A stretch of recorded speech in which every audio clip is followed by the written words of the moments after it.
Welcome back, F1 fans. What a wacky race we just experienced last Sunday with the Hungarian GP. We'll definitely review that. And silly season is up now as the summer break is upon us.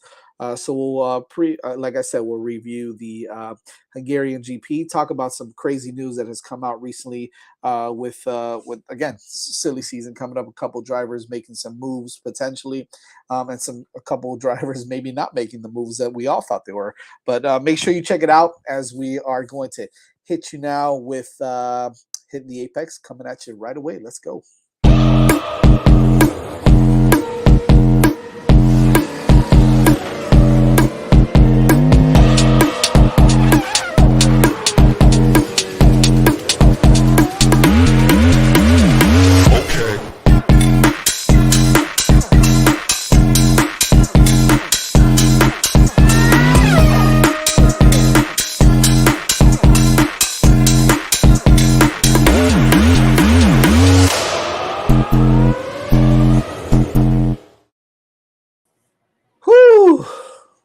I put on the glasses. I changed my. I know. What happened? My appearance. I'm You're incognito. You don't want people to recognize you as a Ferrari fan. Gray shirt, nondescript, glasses, just in case. 5 reasons. Yeah, I don't want anybody to know that I root for the Reds because what a sad day today what a sad summer break for Ferrari. But anyway, we'll get into that. Kind of crazy race at Hungarian GP. A lot of twists and turns. At the end of the day, obviously, with the winners, Max, Lewis Hamilton, and George Russell on the podium. I think that there's a lot to talk about, but we'll definitely get into it. We are missing the the third of the Musketeers, as Moni may or may not make it. Well, who knows? We'll see. She's going to try to make it a little bit later, but when you've got your regular job, you got to do what you got to do. So shout out to Moni. I think hopefully she'll be able to make it in a little while. We'll see. Yeah, the rest of, I think we can safely say our pit crew is in the chat. We got Fernie and Jack there, so we got our people showed up. So we got the other people there. I know. Yeah. They're already hanging out. And look at these guys. Jack and Fernie are becoming best friends. Love it. Let me pull up our sponsor, man. Let's give a shout out to our sponsors, which is U Brake Wheel Fix. Talk a little bit about U Brake Wheel Fix right now. They repair damaged wheels from curb rash, cracks, or bends, all under one roof with in-house powder coating, CNC machining, and polishing. They also offer new custom wheels and tires from your favorite brands such as Vossen, Forgiato, Fuel Off-Road, and more. They now even offer no credit check financing up to $5,000 for a new set of wheels. They also have fast turnaround times on all repairs, and they even provide loaner wheels in many cases. U Brake Wheel Fix is your total automotive wheel solution located in North Miami, right off of Biscayne Boulevard and Northeast 146th Street. Check out some of their great work across all social media, from Instagram to Facebook, at U Brake Wheel Fix. That's U, the letter U, Brake Wheel Fix, or online at ubrakewheelfix.com. You can even give them a call, 305-748-0112. That's 305-748-0112, and schedule your appointment today. U Brake Wheel Fix, changing the way you see wheels. Vish, what the hell happened on Sunday? Well, first, let's talk about the good, right? Let's give a little bit of a summary of the race. What we all thought was going to be Leclerc. I don't want to say cruising, all right, but Leclerc Sainz finish is what it should have been, at least at the top in P1 and P2, with Max roaring back from 10th, who drove brilliantly. What the hell happened, man? What was your take on the whole race? And again, what was going on there? So this is what happened. Jack is proving a good point. It Ferrari'd. I mean, that is what happened. So it's hard to really articulate how they could do what they did there. There was no.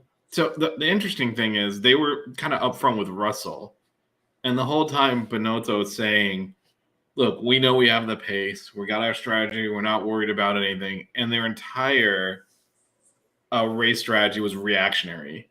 It was, oh, crap, they did something. Let's react to it. They did something. Let's react to it. You're in the faster car. You've gamed out the correct strategy. Just let it play out. And they didn't do that.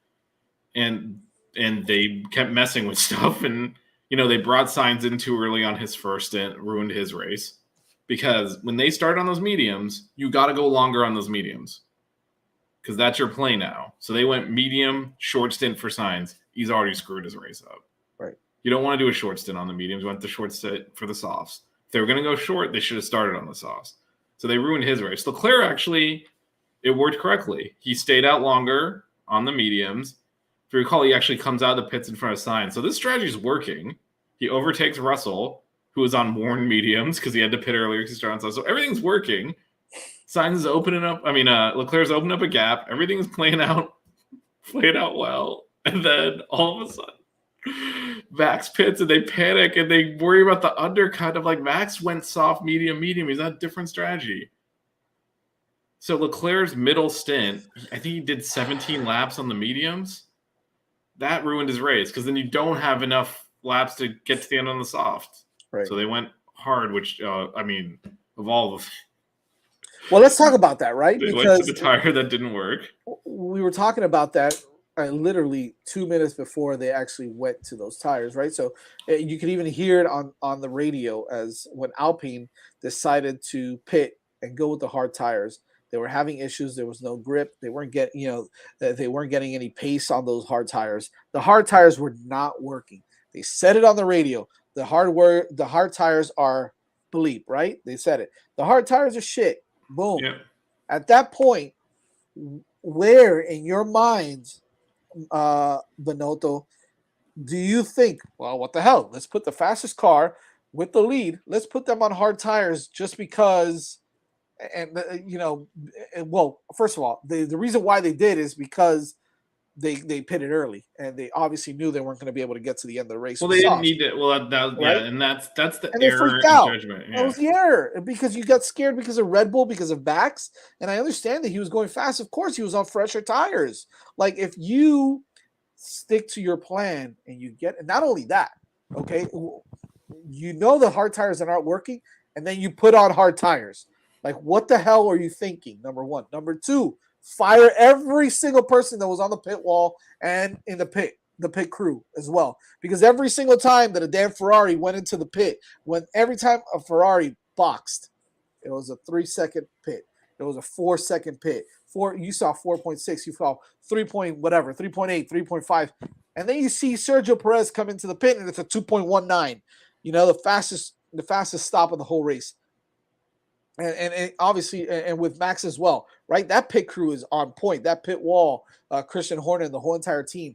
They know what the hell they're doing every single time, and everybody else is reacting to them.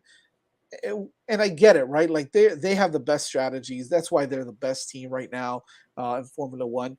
But at some point, man, you gotta stick to your guns. You gotta trust your team, all right, to continue to execute the strategy that you had in place and not be so reactionary when you're building a gap with the leader, who's Leclerc, and you've got Carlos Sainz, who's he was in third at that point, catching up to George Russell, or had he already? I think he pitted out of third, right? He pitted out of third, right before he overtook George Russell, or something along those lines. The point is, the strategies just, they freaked out. They changed their whole entire strategy and ended up costing them the race. Yeah, and actually, Sainz's race went sideways earlier because his was the first stint where they reacted to Russell. So Russell pits off of the soft tires to go to mediums, and then Ferrari pits to cover him.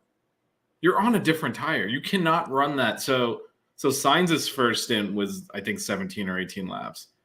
You need to go longer on the mediums there for the strategy to work. Now, Leclerc actually went, I think, 22, 23, something like that, laps on the first stint. He is set up now to take it to lap 50 on the mediums, put on the sauce for the last 20 laps, and go with low fuel load and eat the track up, which is what Hamilton actually did. Instead, they brought him in on lap 38 or whatever it was, 40, around there, where it was only 16, 17 laps on the middle stint and ruined his race. Like you said, they had to go to hards then because you can't take the softs that long. It's just, it was mind-blowing. And as much as you mentioned how good Red Bull is at this, Mercedes is obviously really good at it too. A lot of it's just the confidence. Yeah. They're for years when Mercedes had the fastest car and invariably Hamilton as the best driver probably of all time would win, and people would say, especially when they split strategies, hey, how come Hamilton always gets the better strategy? And that's not what was happening. It was they had two strategies. They both technically worked. They executed them exactly, and then the better driver went faster. If they'd switched it, it still would have worked the other way. The key is you got to execute the entire strategy. You can't do half of one and then be like, oh, no, this other team did something else and panic. We're going to go to plan F now. Yeah, let's go to plan Y on lap 2. Just you got to believe in your team and your strategy. And they clearly, for all the bravado about we can win 10 races in a row and we know what we're doing, they clearly do not trust themselves. And that is the worst thing that happened. That was so idiotic. Well, if this doesn't tell you about their trust, Fernie wrote here, he went with their simulator data instead of their live real data. That tells you all the trust that they, that tells you all you need to know with regards to trusting, themselves, trusting their live real data. Then with the simulated data instead of live real data. I mean, that's crazy. Yes. And for let me see. What about Lewis, George, and Max in the cool down room laughing at Ferrari for going with hards? That is the thing that happens. So if you've they show this sometimes live, sometimes you get it afterwards. But the top 3, they get the water, they put on their Pirelli hat for the podium, they do all that stuff, and they have a screen where they're kind of showing highlights of the race that they look at. And I don't think Hamilton had realized they'd gone on to hards, and he saw Leclerc because they were showing. He's like, "Wait, you went onto the hards," and they all started laughing, and it was that bad. I mean, isn't that embarrassing? Isn't that embarrassing? If you're Ferrari, you see that. Aren't you embarrassed by that? But they just didn't trust themselves. And I know Fernie's saying simulator data. I mean, we knew that the hards didn't work. I mean, one of the problems is the temperature was way low because it was over. It looked like it was about to rain the entire time. It never actually did. But that kept it cool. So the hards definitely weren't going to work. But there is no strategy where you take the mediums off after that short of a stint. Even if you were going to use a hard tire, you actually would have done what Alpine did, which is one stop. I'm going to try and save the 20-second pit stop. Right. And I know I'm going to be slower, but I'm going to do one less pit stop. That is the hard stop. The strategy was medium hard if you were going to use the hards at all. There was no 2-stopper with medium tires. That is insane. I don't understand what they were thinking. And they weren't thinking. They panicked and oh, we got to cover Max. He's going to undercut us. And they freaked out and they did something stupid. That's exactly what happened. Oh, by the way, hold on. Shout out to Evan Sonas, who's back in the house. Evan, I was talking about you today, man. Appreciate you coming back on the show and supporting. We hadn't seen you in a bit. I know you're out there grinding, man, but we definitely got to talk off air. So please send me a DM, Evan, when you get a chance. We've definitely want to talk about some things with you. Couple other things here in the chat. Execution is key. Hannah Schmidt is the GOAT.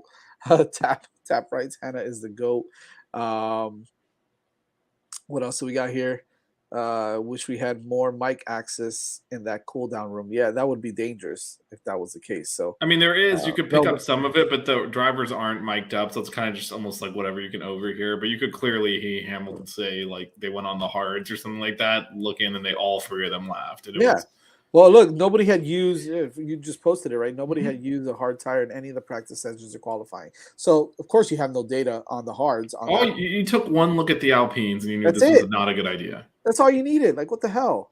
But also, it was, the hards were, even if there was good data on it, even if they're working better, the hards were a one-stop tire. Different conditions. Once it goes to 2 stops, you're not using the hards anymore. They're too slow for that. The only rationale, let's say it was hotter, and the hards were actually somewhat of an effective tire. Right. It would have only worked on a 1-stop. It would have been the way Alpine did it. Run long on the mediums to start and then do the last 40 laps or whatever on the hards. That was the where the hards came into play if they actually, that tire worked, which it didn't work at all. Right. Once Ferrari's like, we're going medium, that's it. You do not have the hards. You do not use the hards then. You just got to run it to the softs, which would have worked, by the way. How do you think Hamilton ended up in second? Unbelievable. They were on the Leclerc and Hamilton were actually on the exact same strategy.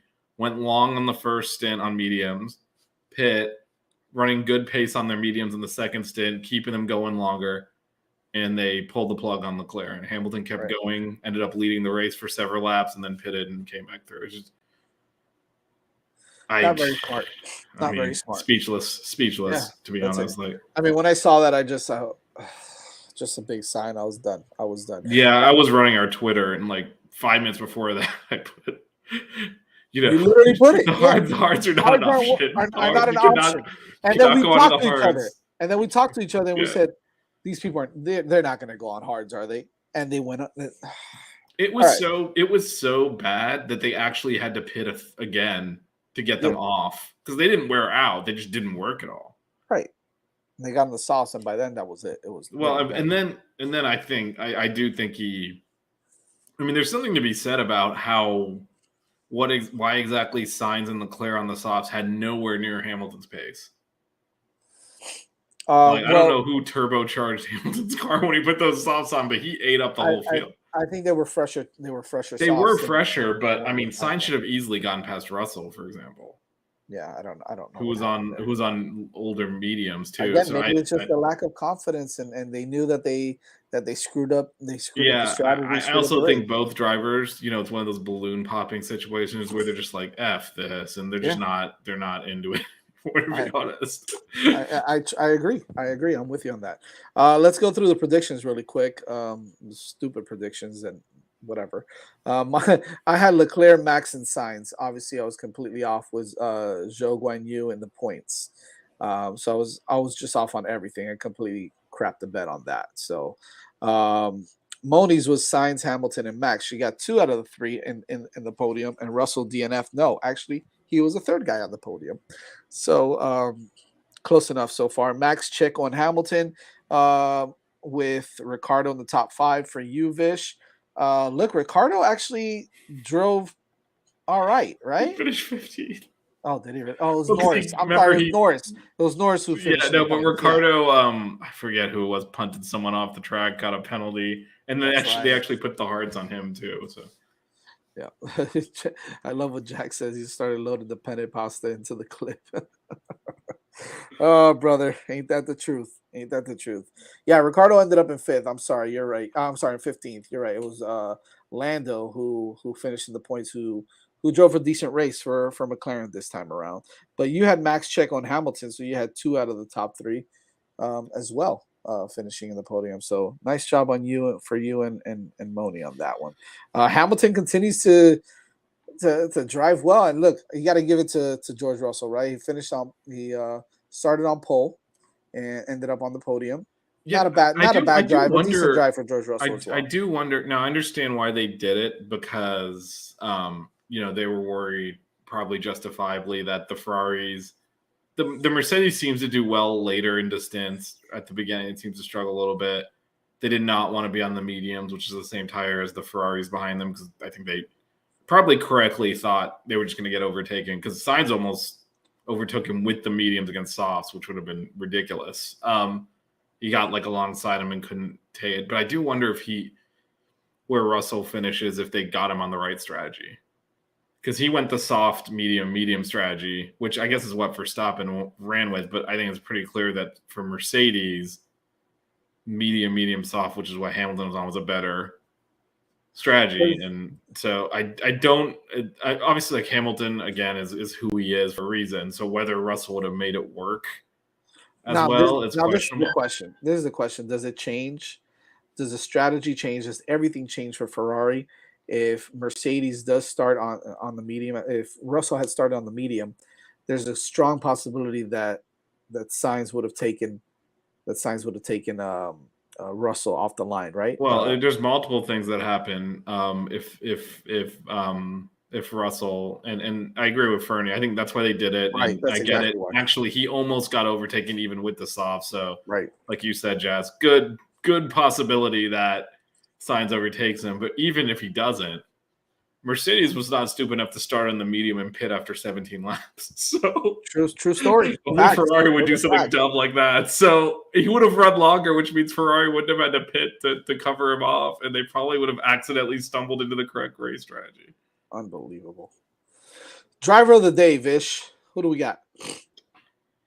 I mean, I know it's almost taken for granted. It's got to be Max, right? He started 10th and won comfortably.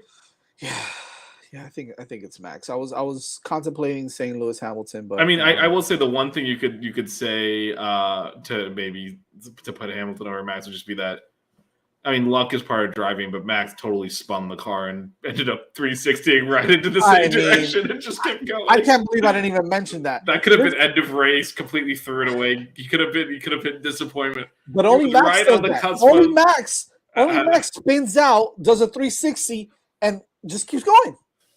He says, "Oops," and keeps going, and doesn't lose any really track position. Well, he lost a couple of Lost places, a couple, and then he got it right back. Yeah, well, I mean, it was Leclerc on the hard, so he might as well. He could have true. driven in reverse and probably overtaken him, but no kidding. Yeah, that's skill. Look, all right, don't come at me with that skill because nobody else does it.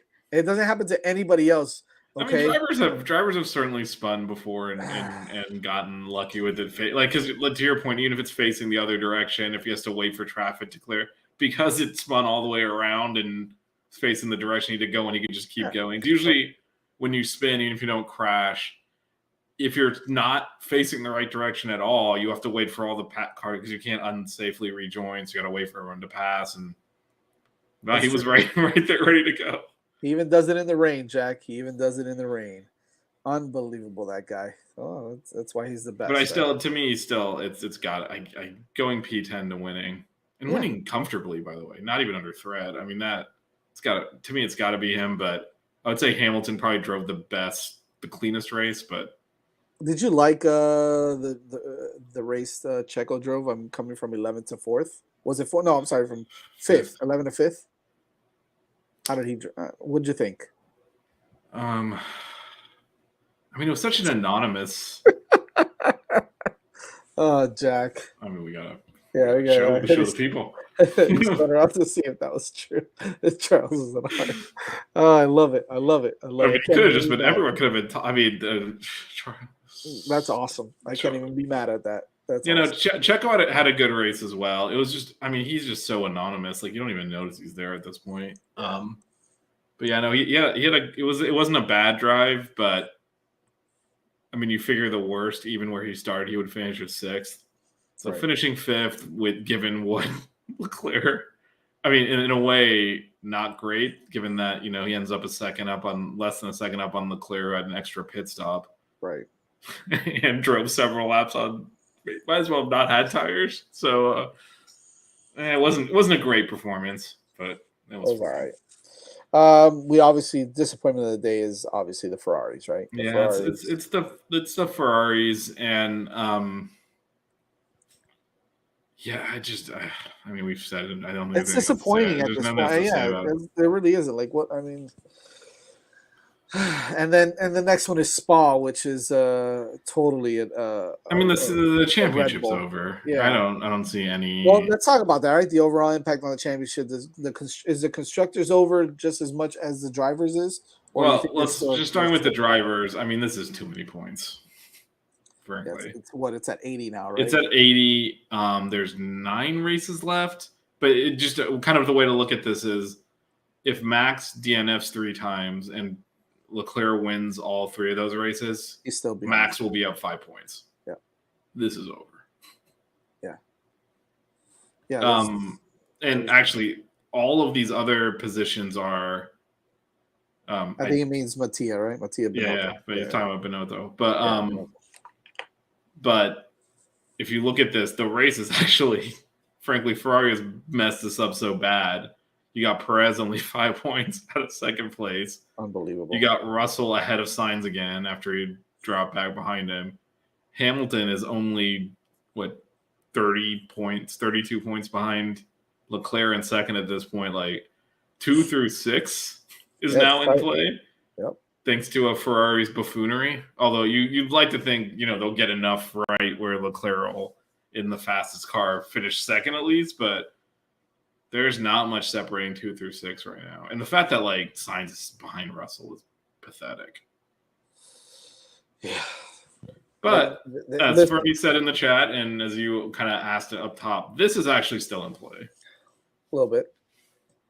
What is it? I can't even see it that well. It's 97. It's 97 points. Yeah. Which with over 2 cars. I mean, the problem here is look not at Mercedes, man, 30 points away from. Yeah, from Mercedes could conceivably finish second. I don't think they have the car to do it, but I mean, if there is a title battle at all, it'll be Ferrari versus Red Bull for the constructors. The problem is, I mean, you gotta trust Ferrari to essentially finish races, do things correctly for every race. Because I mean, you gotta this is all about maximizing point total. Because I can definitely see a scenario where, Ferrari, let's say, wins more races than Red Bull the rest of the season, won't be nearly enough to win the Drivers' Championship. But if you start getting, after Max and Leclerc, if Sainz is repeatedly the next driver, right? Perez is much more consistent versus fast. Easily could see Hamilton and Russell finishing ahead of him several times. You start getting that point gap down on the constructors. That is in play slightly. Like Fernie said it perfectly, slight window. That could potentially be in play. Well, we'll see what happens there. We'll see. Now, before we get into some of the news, I mean, something's got to happen during the break, right? Somebody's got to get. I don't want to say somebody has to get fired, but heads have to be rolling right now at Ferrari, right? I think, I'm sure behind the scenes, these talks are going on. Ferrari is not shy about firing their team bosses. Yeah. But I mean, what is the point at this point? Well, to stop screwing up. I mean, there is that, and I think one of the cool things better strategies. I don't know. Well, one of the cool things about racing is the point total can look like this, but each race weekend is a chance to get a trophy. So even if the Drivers' Championship is gone, winning races matters. Right. So it matters because there's a lot of money tied into it as well, right? It also just matters because it's cool. Well, yeah. I mean, you want your car on the top step of the podium. You want your driver there. You want your anthem playing. Like, you can do that regardless of who wins the championship. You can do that 9 more times this year. Right. So there's that. But I guess, who are they bringing in right now that's going to... Hannah Schmidt. No. I'd be surprised if we saw any kind of big change right now. Even though this is, if you were going to do it in the middle of the season, you'd do it now. Right. But usually when you have these mid-season things, it's something like really bad happened behind the scenes with the management structure and not really screwing up during races, which appears to be where they are right now. Speaking of silly season, and the summer break has arrived.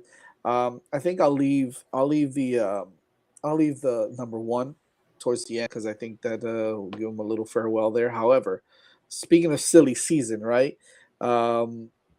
It looks like Alonso, Mr. Fernando Alonso, is going to race until he's 75 years old, and he has now mentioned that he's going to be signing on with Aston Martin for the 2023 season and beyond, which, right, in turn leaves us a seat open at Alpine. Now the question there is, and they tie into each other. The question there is Oscar Piastri? Is his opportunity done there? But I guess we'll start with the Alonso to Aston Martin thing. Well, I think we can start with. I mean, we're like you said, we're gonna kind of close with this because we do want to do a proper justice to it. But obviously, Vettel retired, so that opened the Aston Martin seat up. We'll talk more about that at the end. So first Alonso, I'm assuming just money. Right. Yeah, it's got to be that, right? give me money. Okay. So it's got to be that he's getting more money at Aston Martin. Does this also mean though that and I don't know because like Fernando Alonso's past his prime. Let's be honest, right? So he's not the driver he was, 10 years ago or whatnot. But my question is this Aston Martin saying we're serious about, Formula One? Is this Lawrence Stroll saying, I mean, I don't know that we're serious so obviously about having a good team? So obviously Vettel, he chose to leave. No one pushed him out. I don't think Alonso is really a better driver at this point. That's what I was gonna say. I don't know if there's a real big the big thing was his deal with Alpine. They were looking at. God, dude. I mean, you guys distract. You guys are too funny in the chat, but. Is the Antonio Cromartie of F1, huh? But actually, the other point Fernie made about this is a big deal. So Alpine had a 1 year additional contract on the table for him with a team option to pick up a second year. Okay. So which they said they told him we would do that if as long as his performance didn't drop. Whereas Aston Martin came in with 2 years and an automatic, I think, third year that unless he gets injured or chooses to walk. He basically has the option of walking away, but if he wants to stay, he gets the third year. And that was the selling point. Now, what Aston Martin, I don't know. Lance Stroll's still in there because he's the boss's son. That's not a serious team. Yeah. And they're not competitive. The Alpine's definitely a better package right now. Now, you're saying if they dump a bunch of money in, does that change down the road? Possibly, but I honestly don't know what I think Fernando Alonso. Definitely, it was the money. It was the guarantee of 3 years if he wants it. I also think some of it was just. I mean, I don't think he's happy at Renault or Alpine. He's been extra complaining. I think he's not happy that Ocon's kicking his butt. Frankly, right this year, I don't, and he's spent much of this year intentionally driving slow to mess up other drivers' races instead of maximizing his own. He's done that 4 or 5 times. I'm gonna block this guy. Ooh, look, I'm gonna create a DRS trade. It's and Tap said it. Him and Ocon haven't been the biggest of friends. And frankly, right now Ocon's a better driver, and also, I mean, this matters big time for Alpine. I mean, Renault's the company. They're just using their sports car brand name. They're very proudly French. Having their lead driver be French is a big deal for them. And he's better than Alonso right now. And I think that I think that's overall just, he's not there yet. Now in I guess would be prototypical Fernando Alonso style. He was negotiating in bad faith with Alpine the entire time. And told them, I'm signing the deal. I'm locked in with you guys. And then was actually negotiating with Aston Martin the entire time behind their back. So, Fernando Alonso did as he always does. Yeah, a little shady. So, and you gotta, we always, it's obviously been a long time we talk about Fernando Alonso has, he's a multiple time world champion. It's hard to remember way back when. Those were at Renault. He just crapped on the team that he wants championships with. So it's just... I mean, he's always been this way, so it's not really surprising. If anyone was going to do this, it was him. But I think it's money. I think it's ego. It's also, frankly, I don't think he can stand Ocon. That like for instance, they're beefing, but also just can't stand losing to him. And he's doing it pretty regularly. Right. Now, here's the question I have, right? Because it was reported after that. Well, this is where it gets fun. Yeah, we all kind of speculated. I put a poll out on Twitter for hitting the Apex Twitter page. Who's the next driver for Alpine now that Fernando Alonso is moving to Aston Martin for 2023? It was overwhelmingly Oscar Piastri. Oscar Piastri on that. Not Twitter, if he has anything to say about it. Just everybody. So it was reported, right? Everybody kind of reported Oscar Piastri is now going to take the seat. It wasn't just reported, man. Yeah, that he was going to be taking the seat that was vacated by Fernando Alonso and Alpine. Then comes out and says, just the gist of it, right? No, I'm not taking the seat at Alpine. I never agreed to take the seat at Alpine. Well, I will not be driving for Alpine in 2023. Yeah, so it wasn't just reported. Alpine released a press release, right? Yeah, saying we've confirmed our driver's license for next year's Ocon and Piastri. And the first thing people start noticing is, why are there no, there's quotes from the team boss, blah blah. Nothing from Piastri in the press release. Like, why is there no? Because there's always driver quotes when they do this. Right. I'm happy to join the team. Nothing. And then to your point, Piastri comes out and says, Alpine has confirmed me as their driver without talking to me.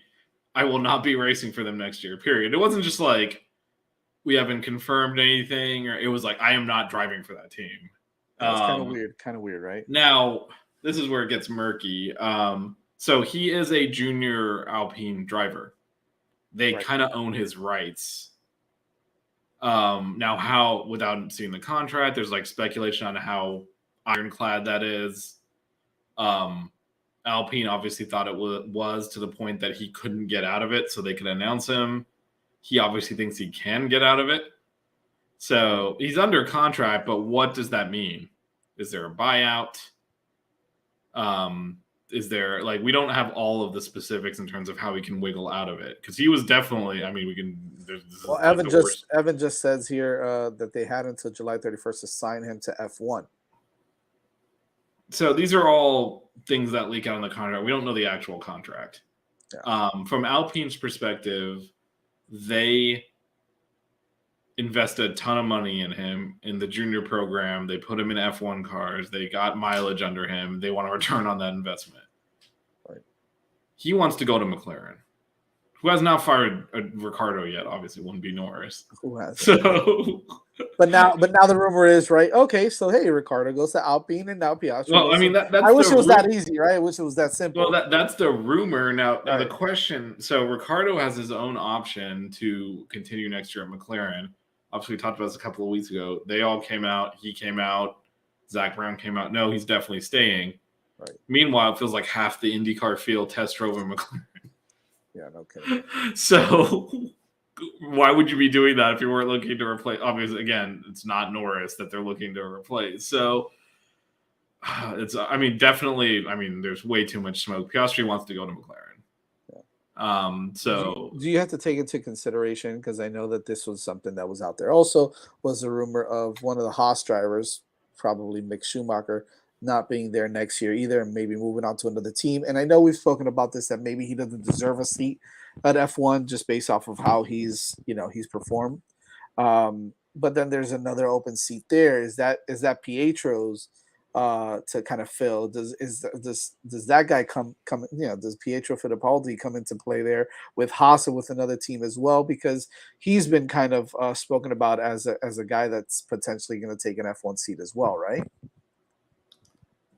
I know there's been a lot of guys. I mean, you can even say Kubica take one of those seats, right? I mean, anybody, you can tell anybody. DeVries, you can say DeVries is going to take one of those seats. DeVries right? is someone that obviously he took one of Hamilton's practice sessions. I mean, there's McLaren didn't test like half the IndyCar field for no reason, right? There's going to be more movement.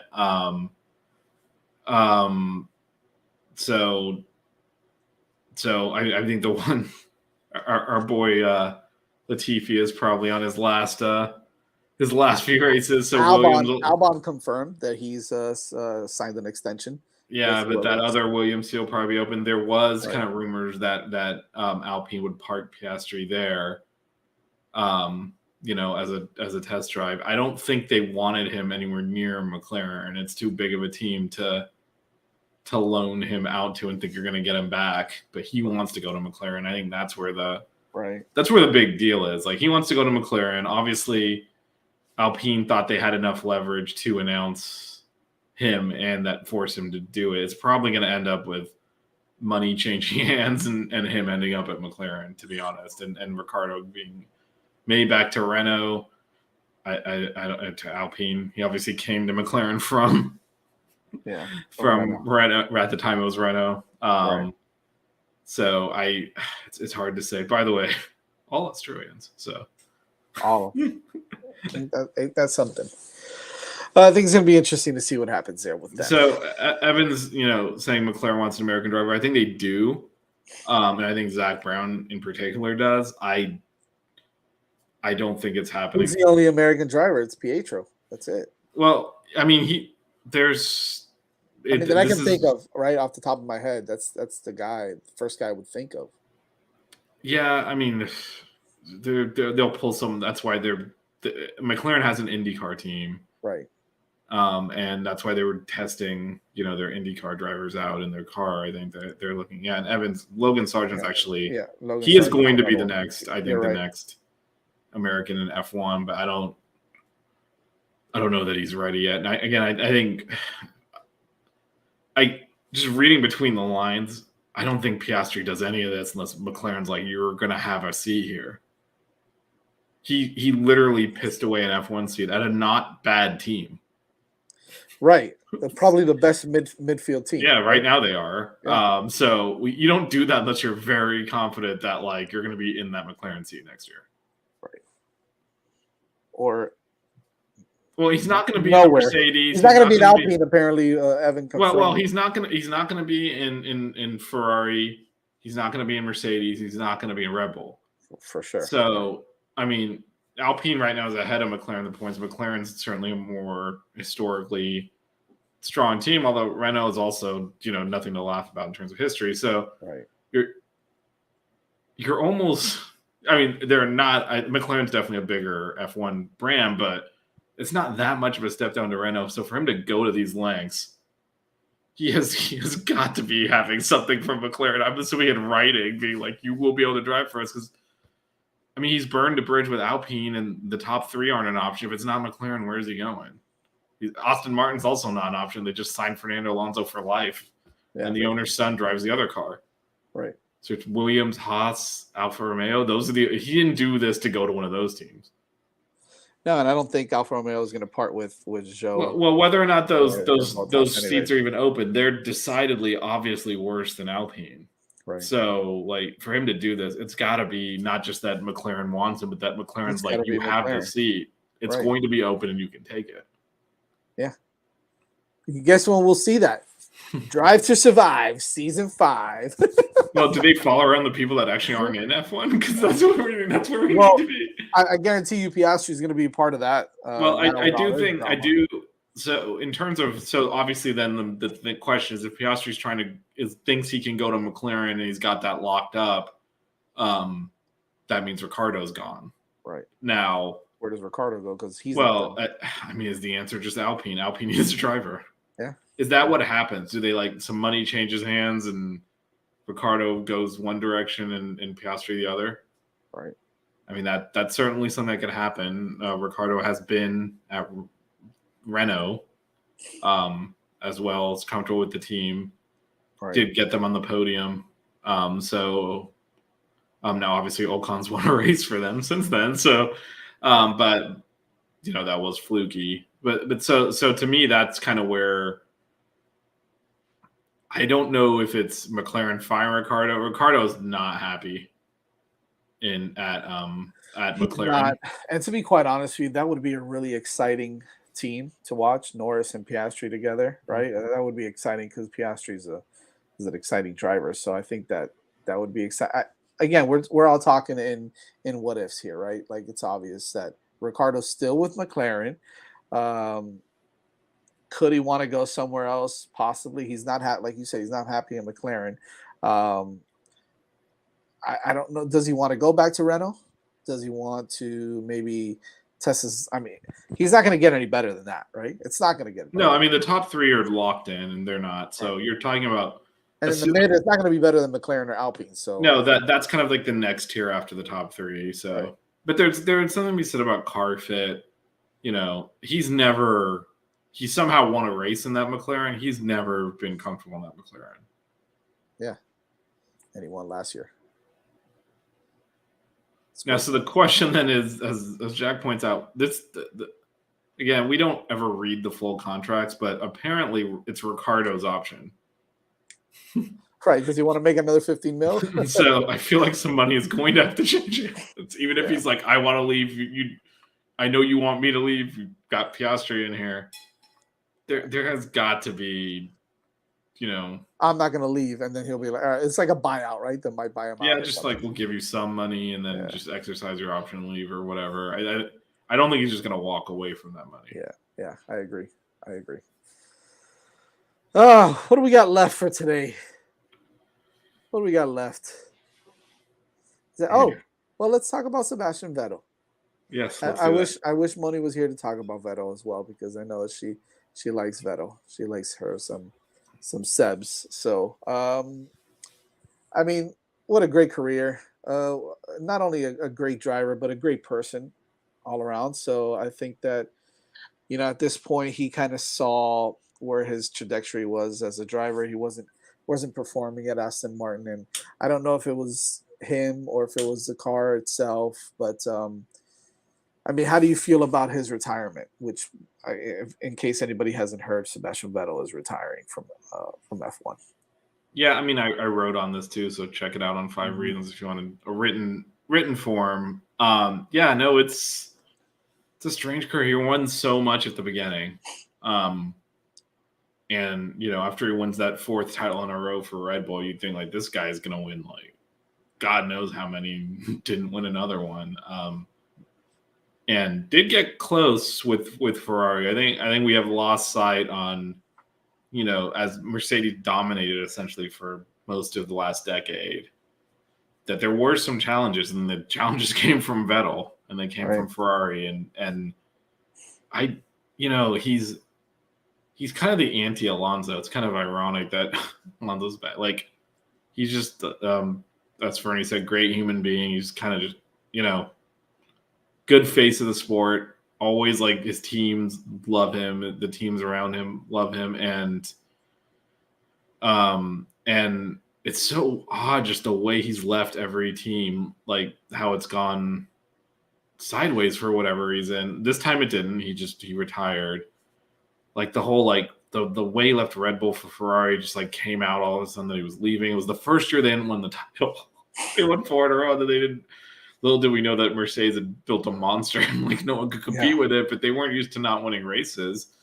And then the thing with Ferrari got Leclerc in there and just they just pushed him aside, and it was kind of like, dude, you let Kimi Räikkönen drive till his arms were gonna fall off over here, and you're doing this. I don't know what was going on with that, but I felt like several of these times he was kind of not treated as well as he should have been by his team.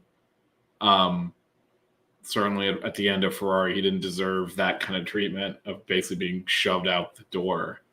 Because they decided Leclerc was a golden boy, but to me, he's a 4-time world champion. You can't take that away, but his legacy is definitely going to be off the track. And all Is he one of the greatest drivers ever, though? Would you say top 5? Yeah, I mean, top 10. Top 5. I mean, I'd have to go through my list. I mean, there's certain things like frankly, a lot of the old drivers died driving, and so they didn't have full careers. So getting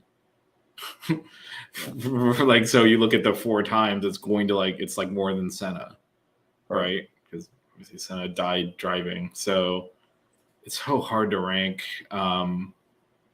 in that sense. I mean, I'll say this: you cannot write the history of Formula One without he's in the first page for sure. And he's a critical figure in the history of Formula One, and in I think raising the expectations of how we expect drivers to conduct themselves, which is going to be a legacy far beyond the 4 championships. Like he's definitely been out front, and that is, a lot of people in sports get away with, just giving like a non-answer, and he doesn't do that. He gives an answer, and it's frankly the right answer, and he stands in front of it, and it's kind of raised the expectations. And now when you see Max kind of like give non-answers, you're like, no, that's not good enough. Right. And I think that's where his legacy will extend far beyond what he did on the track. And make no mistake, what he did on the track was incredible. He is one of the best drivers ever, and I can see in the chat they're having the normal, the debate of, is it the car, is it the driver? It's generally both. And when you win 4 titles in a row like he did, there is another driver on the grid at all times in the same car. So you're at least beating the pants off of someone in the same car. Right. So it's, I mean, the best drivers get the best cars and they win, and then you get into these debates on what's the driver of the car. It's probably both. So that Red Bull was a beast. It was definitely the best car on the grid. wasn't even close actually. But winning 4 titles in a row, that's a lot of Seb too. I would agree. So hopefully he has a decent second half of the season, and we see him right off with at least some points. So I will say his first title, he got the. It's not even the original because they've been doing it for decades, but he got a nice little Ferrari assist on the. On his first one. Yeah. So Fernando Alonso at the time driving for Ferrari, just need to finish, I think, second to win the championship. Third, and there was no way Vettel could win it. Vettel came. It was one of the closest champions. Technically, going into the last race, Alonso, Webber, Vettel, and Hamilton all could have won the title. That's Hamilton crazy. Was far enough back where he'd have to win. Everyone else had to DNF, but technically it was within 25 points. But it was actually Alonso first, Webber second, Vettel third in the championship coming in, and. So Ferrari was really worried about Webber, who was close enough where, like, if he won and Alonso finished third, Webber would be championship for champion. For Vettel to win, he needed Webber and Alonso to finish way kind of farther down in the top 10. Hamilton needed everyone else to basically DNF, so he wasn't really a factor. And Webber, this is at Abu Dhabi. Webber makes a mistake in a turn. Hits the wall, like brushes against it, not like crashes, but like damages part of his car, kind of messed his tire up. He had to pit. So he comes in way too early. This is before there was DRS. This is actually one of the reasons there was DRS now. So you couldn't overtake at all. He goes into pit because he had to. Ferrari pits Alonso to cover him off. So familiar. Oh my God. So they pit Alonso. He comes out in front of Webber. Stuck behind cars that had already pitted, that were on tires that they were going to go to the end of the race on, and you couldn't overtake. So Alonso spent the entire race sitting behind a Renault, finished 8th. Wow. Webber finished behind him because you couldn't overtake. Right. So he did cover Webber off. Good job. Vettel won the race and the championship. And that was it. That was one of several. There's a. We don't have refueling anymore because Ferrari, there's a famous photo, you can find it, when Felipe Massa was driving there. Just drove out of the pit box with the fuel hose attached, dragged it down the pit lane, spewing gas everywhere. Like, you know what? We're going to have to get refueling out of the sport. Yep. So. I remember that. So I almost started calling it the original Ferrari. I was like, there's way more before that. But yeah, he did. There was a couple of in his 4 titles, 2 of them were like non-competitive. He killed everyone. 2 of them were close. That one was close, obviously, but yeah, he had that ability to that end of season there. He won the last 2 races to even get into that position. He as Jack said, especially when he first started out, like, he definitely rubbed people the wrong way. There was some maturity issues, but he was always fast, and he had the ability to pull out results when he needed to, and that is how he won those 4 championships. Frankly, he hasn't had the car to do that since, unfortunately. But that those championships, there was a lot of Sebastian Vettel in those, and his ability to kind of pull out those race wins when he needed to in those championships is what stands out to me in terms of just on the track stuff that he did. Like, there was, it was like, it's tight, I don't know where it's going to go, and he would just win 3 races around. Like, all right, well, this is over. It's unbelievable.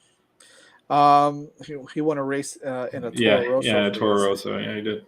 Toro Rosso. Well, so did Gasly. So. Yeah, exactly. I remember Gasly in the Toro Rosso. I remember Gasly in a Red Bull, huh? How about that? Yeah, everyone's liking the Red Bull. Can you imagine Gasly in a Red Bull now? Anyways, great story there on Sebastian Vettel. I think that F1 will definitely miss him on and off the track. So yeah, and I'm curious to see what he does next, because he's too socially conscious to just like some sort of walk away. So yeah, I'm curious how he's going to continue to be involved in the sport. I'm sure he will somehow. I think that's it for today, man. Hopefully, Yeah. we'll come at you with some more news next week, next Wednesday night at 9:30 p.m. Well, I'm assuming we're gonna get some kind of resolution on this Piastri thing by next week. Some more silly season action. So Some more something's silly gonna. They season. can't just like leave this out there without Pete saying, "Yeah, he's our driver," and him saying, "I will never drive for you." I think it's going to be interesting. We'll definitely have some info for you on that, some news for that. At any rate, Vish, thanks for that story from about Vettel. I think that was great. We want to appreciate Evan, Fern, Jack, everybody who was on the show today on the chat. We truly appreciate you guys. Make sure you follow us on Twitter at F1_5 reasons. Also, subscribe and smash the like button on the show, which is the hitting the apex. You can find this on Twitter again at F1_5 reasons and on the 5 Reasons Sports Network YouTube channel as well. Every Wednesday night, 9:30 p.m. right here, hitting the apex with Vish, Moni, and myself. And Red Bull just announced they employ them. You had to go there again, didn't you? Didn't you, Jack? We appreciate it. Make sure you check us out Wednesday nights, 9:30 p.m. Hitting the apex. Adios.